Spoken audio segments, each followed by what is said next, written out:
Hi, I'm Kianna Yasis. I'm Shayna Yasis. And I'm Cassie Doshi, and we're from Eastridge High School in Woodbury, Minnesota.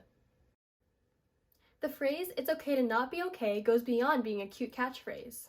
It's about learning to accept the times when things aren't all sunshine, allowing oneself to experience emotions and thrive despite the highs and lows of this journey called life.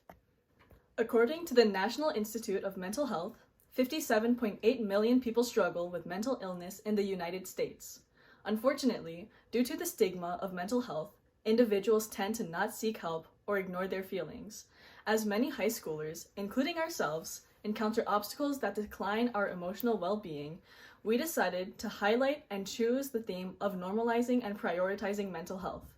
We want to break down the stigma surrounding mental health and start talking about the mental health openly and honestly. It should be normal to struggle without feeling ashamed. Therefore, we have the goal of educating adolescents on normalizing mental health, encouraging them to prioritize their mental health. This goal ensures that mental health is given the attention it deserves and is seen as a natural part of being human. Prioritizing and normalizing mental health is critical for enhancing overall well-being and limiting the detrimental consequences of mental health concerns on people, families, and society as a whole. So, what is mental health? Well, mental health refers to a person's overall psychological well-being, which includes their ability to manage their emotions, thoughts, and behaviors in a way that allows them to function in their daily lives. That being said, it is not only limited to the mental illnesses like anxiety and depression, but it also recognizes the presence of resilience, self-esteem, and a sense of life's purpose, which is impacted by a variety of factors including genetics, life events, environmental circumstances, and lifestyle choices. Furthermore, mental health is a topic that's often shrouded in secrecy and shame. The stigma of mental health refers to the negative attitudes, beliefs, and stereotypes that people hold about mental illness and those who experience mental health problems. Stigma can manifest in a variety of ways, including discrimination, social exclusion, and a lack of understanding or empathy towards individuals with mental health issues. Stigma can be significant barriers to seeking help for mental health problems, as it can lead to feelings of shame, embarrassment, and fear of being judged or misunderstood, which prevents people from seeking help when they need it the most. Quite often, cultural and social norms suggest that mental illness is failure and weakness. According to the See Me Association of Mental Health, 9 in 10 people who experience mental illnesses have faced stigma and discrimination in relationships and friends. Personally, I remember being in class listening to my classmates' fixed mindsets towards mental health as they discussed how people should just get over it. Others' judgments also always stem from a lack of understanding rather than information based on facts. Learning to accept your condition and recognize what you need to do to treat it, seeking support, and helping educate others can make a big difference. This is strength, not weakness. As a result, stigma can lead to discrimination, harassment, and bullying, making it harder for people to seek help. To exemplify, people often associate negative language with mental health, such as being unstable or a victim.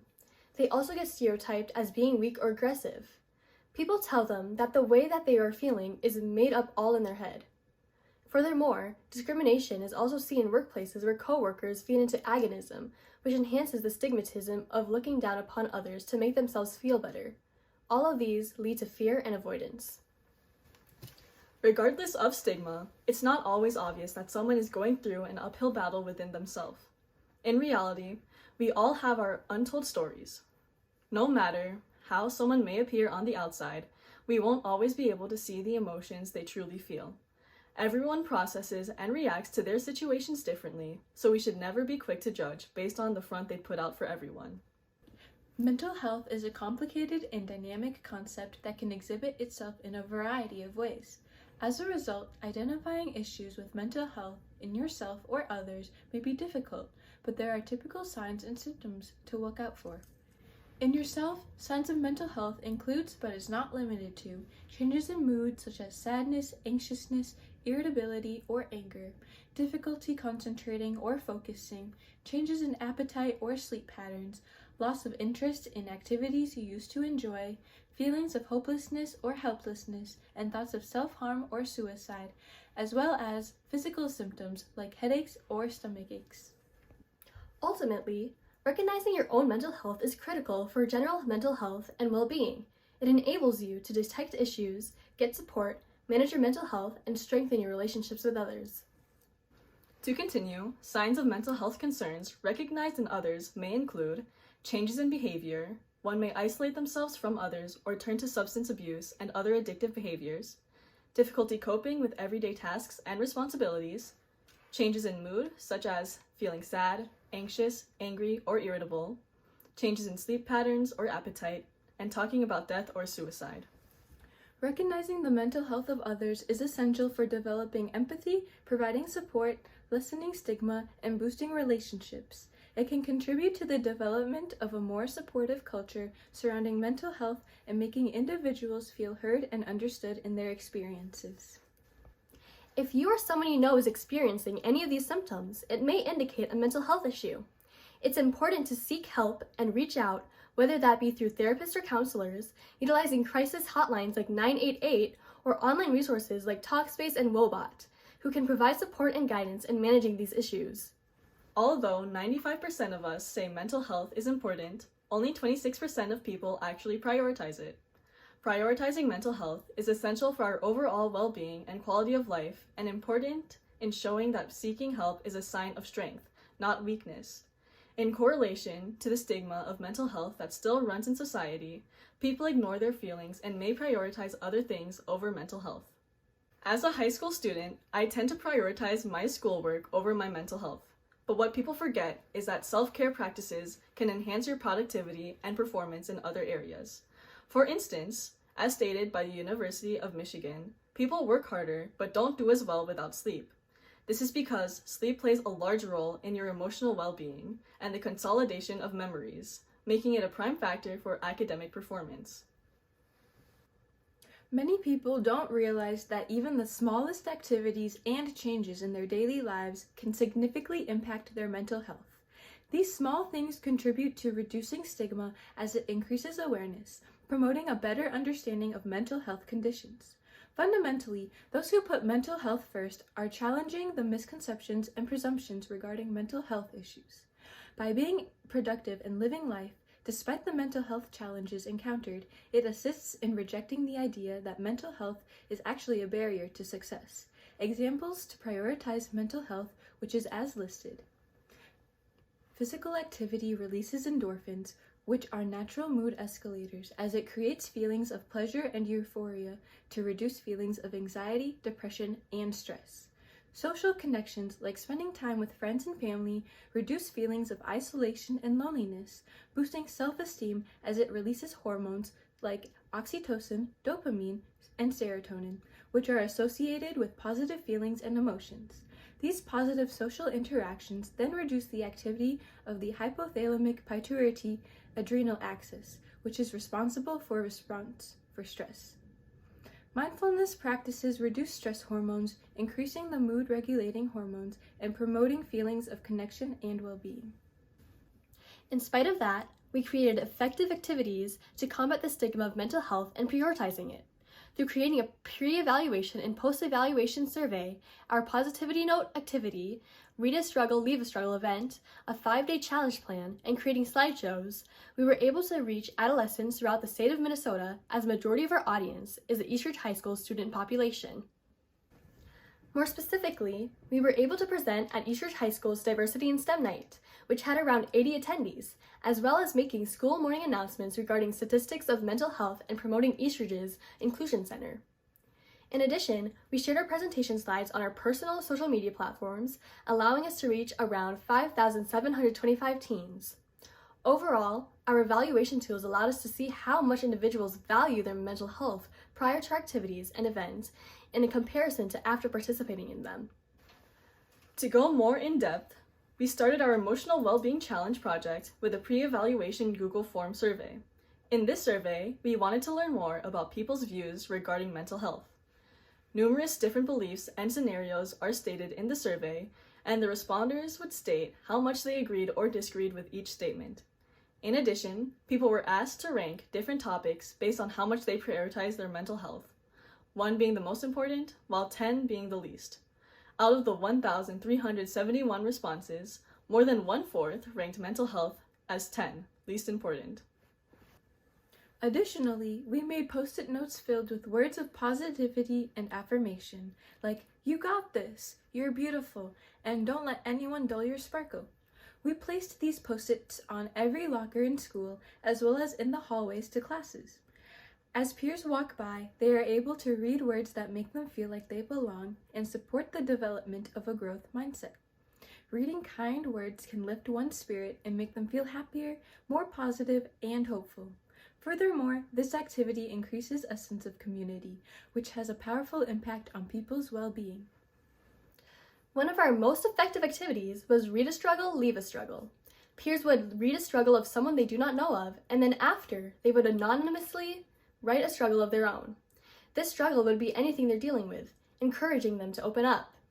In this activity, we had over 110 correspondents take part of this task of writing their emotions.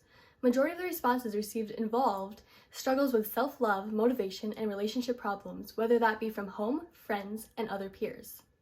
Feeling vulnerable promotes emotional growth, as writing down something that is hard to talk about makes a person more self-aware by acknowledging what they're going through. From reading a struggle of someone else's, they are encouraged to open up as they feel a sense of relatability and realization that they are not alone. Overall, this activity emphasizes that everyone's feelings are valid. As a way to inspire our peers to incorporate positive habits that normalize their mental health, we have established a 5-day challenge plan where each day consists of a different activity that should benefit the participants by promoting their emotional well-being. Each day, they are tasked with a simple challenge that is related to a positive action that they can do. To begin, taking positive actions help to boost feelings of self-worth and self-esteem. We feel a sense of accomplishment and pride when we do something good for others or ourselves, which can boost our confidence and sense of purpose. Positive actions can help alleviate stress and anxiety. We are less likely to be consumed by negative thoughts or worries when we are focused on doing something positive. As there is no one-size-fits-all approach to mental health, our 5-day challenge allows individuals to find a way to prioritize their mental health in a more personalized and sustainable way. Lastly, we created a post-evaluation form in order to receive feedback on how and if they plan to integrate an activity of prioritizing mental health in their daily routine. The hardest part about prioritizing mental stability is that not many people know where to start. In a sense, our different activities gave them the opportunity to recognize different ways to prioritize their emotional well-being as we normalize mental health in society. In the Google form, respondents reflect on the activities they participated in, seeing if it's a right fit for them. We also asked them to share how these activities changed their perspective towards mental health, as we provide the same ranking question from the pre-evaluation. Then, individuals were able to re-rank the categories based on how much they prioritize it, 1 being most important, while 10 being the least important. To put both Google Forms into perspective, we provided a bar chart that compares both adolescents before partaking in our activities as well as after. In the pre-evaluation, the majority of people ranked mental health as one of the least important things they prioritize in their daily lives.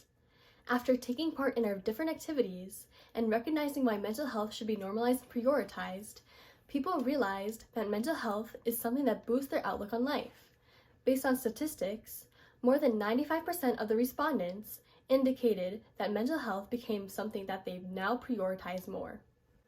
More specifically, in the post-evaluation survey, these respondents ranked mental health in the 1 to 4 ranking category. The use of surveys as an evaluation tool is evidence of success in our goal to educate others about normalizing and prioritizing mental health.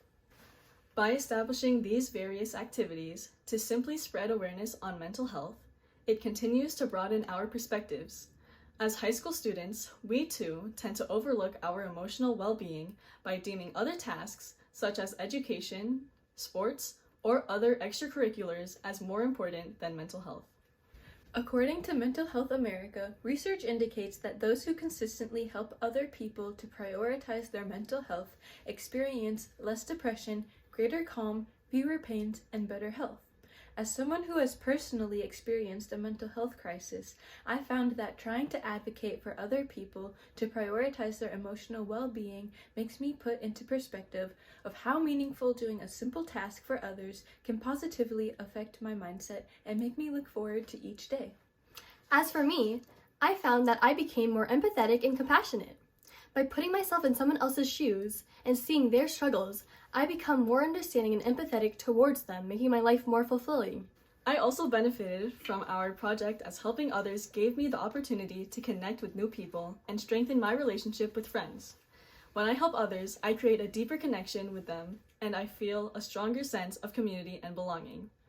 Ultimately, when promoting normalizing mental health and prioritizing it, it increases our knowledge about mental health as a whole, providing us with a better understanding of our own mental health needs and those of others around us. We want to make a difference in other people's lives for the better. Thank you so much for listening to our presentation. We believe that this has positively impacted our peers, and we hope that we have improved other people's lives by showing them how mental health can be normalized. Normalizing mental health means recognizing and accepting that everyone has mental health needs, just like everyone has physical health needs. It involves reducing the stigma surrounding mental health issues and encouraging people to seek help when they need it, without feeling ashamed or embarrassed. It's okay to not be okay.